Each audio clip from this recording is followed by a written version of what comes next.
Assalamualaikum warahmatullahi wabarakatuh. Saya Cindy Ayuning Tias dengan NPM 2241180.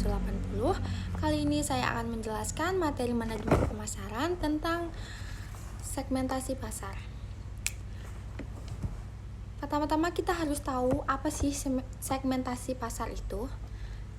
Segmentasi pasar merupakan proses membagi pasar menjadi kelompok-kelompok yang lebih kecil berdasarkan karakteristik preferensi atau perilaku konsumen. Hal ini membantu perusahaan memahami kebutuhan pelanggan dengan baik dan meningkatkan kesesuaian produk atau layanan.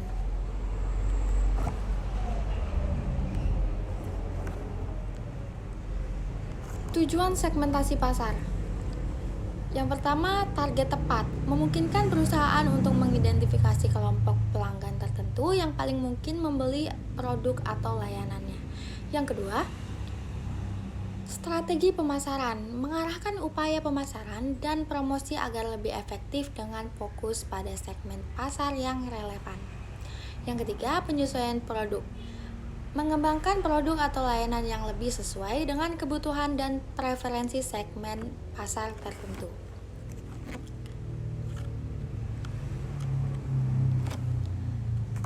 Selanjutnya, faktor-faktor yang mempengaruhi segmentasi pasar. Yang pertama, faktor demografi. Faktor seperti usia, jenis kelamin, pendapatan, dan status perkawinan mempengaruhi preferensi konsumen. Yang kedua, geografi. Perbedaan lokasi, iklim, dan budaya mempengaruhi kebutuhan pasar di berbagai wilayah. Yang ketiga, faktor psikografi. Nilai, sikap, minat, dan gaya hidup konsumen dapat mempengaruhi preferensi produk. Metode segmentasi pasar. Metode geografisnya untuk memisahkan pasar berdasarkan lokasi geografis seperti negara, wilayah, atau kota. Demografisnya mengelompokkan pasar berdasarkan karakteristik demografis termasuk usia, gender, dan pendapatan. Metode psikografisnya untuk membagi pasar berdasarkan faktor psikologis seperti gaya hidup, nilai, dan kepribadian.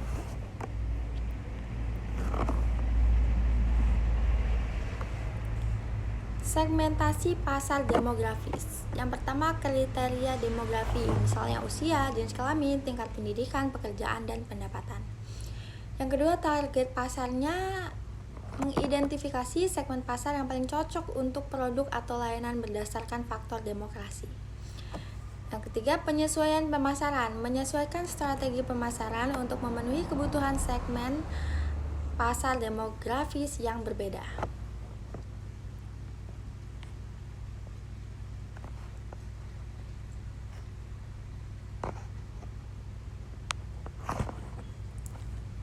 Segmentasi pasar psikografis. Yang pertama, untuk menentukan gaya hidup dengan memahami preferensi, minat, nilai, dan sikap konsumen untuk mengidentifikasi kelompok psikografis yang relevan. Yang kedua, untuk penargetan yang efektif, mengarahkan kampanye, pemasaran, dan promosi kepada segmen pasar dengan sikap dan gaya hidup yang serupa. Yang ketiga, untuk memenuhi kebutuhan emosional, menyediakan produk atau layanan yang disesuaikan dengan emosi, aspirasi, dan nilai konsumen dalam segmen pasar psikografis.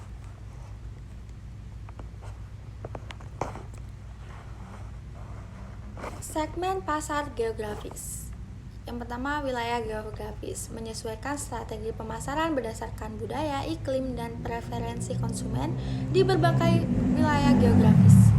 Kota dan daerah. Mengidentifikasi kebutuhan dan preferensi konsumen di kota atau daerah tertentu untuk memasarkan produk secara efektif. Berdasarkan iklim, strategi pemasaran yang berbeda dapat diterapkan sesuai dengan perbedaan iklim di musim di setiap wilayah geografis. Keuntungan dari segmentasi pasar. Yang pertama, efisiensi pemasaran. Mengurangi pemborosan sumber daya dengan fokus pada segmen pasar yang memiliki minat dan bakat kebutuhan yang serupa. 2. Penyesuaian produk. Mengembangkan produk yang lebih sesuai dengan kebutuhan dan preferensi segmen pasar tertentu. Yang ketiga, keunggulan bersaing, menjadi lebih kompetitif dengan menyediakan solusi yang lebih cocok untuk pasar yang spesifik. Kesimpulannya, segmentasi pasar adalah strategi penting dalam pemasaran yang membantu perusahaan memahami dan merespon kebutuhan konsumen dengan lebih baik. Dengan memahami preferensi dan perilaku segmen pasar, perusahaan dapat mengoptimalkan strategi pemasaran, penjualan, dan pengembangan produk. Sekian yang dapat saya sampaikan. Saya akhiri. Wassalamualaikum warahmatullahi wabarakatuh.